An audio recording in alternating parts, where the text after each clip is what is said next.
Now let's talk a bit about job prospects. So this would be a bit, relaxed session now, talking more about job prospects in the current market and some things from my own experience also. So what you need to understand is that software as a job category has matured, but AI as a job category is still maturing. But what exactly do I mean by this? It will be clear in just a moment. Look at all this stuff. The source of all the following slides is Workera. So I need to thank Workera for their data that they have publicly that they made it public, so that people like me can our life becomes a bit easier to teach and convey our messages to to a wider range of audience. So yeah, so as you can see, even companies are not sure what they are asking for.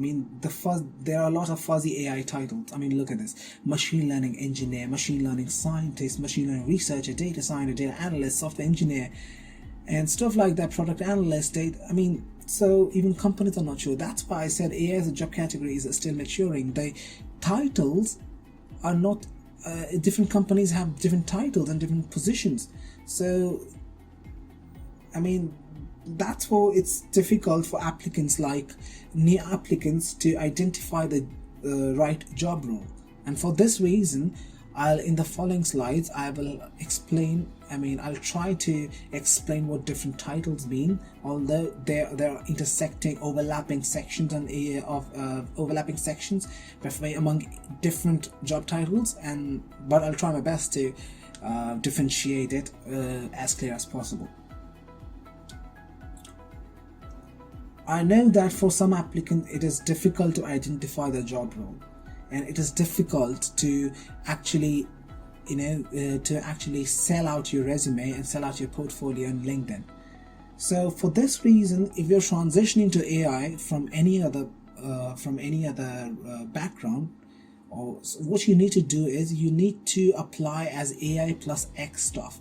What I really mean by this is, you cannot apply to a company, let's say Google, onto Amazon or Google, and say that you're good at AI. You need to market yourself in such a way that you are tailored towards one particular thing in AI. See, AI is a very huge topic, and so, for example, if let's say you've done some courses and some projects on natural language processing, you can apply by saying that you have experience in natural language processing, especially in this particular field, especially let's say in sentiment analysis. And so that would be an example of AI plus X. X is a specific area within that AI branch.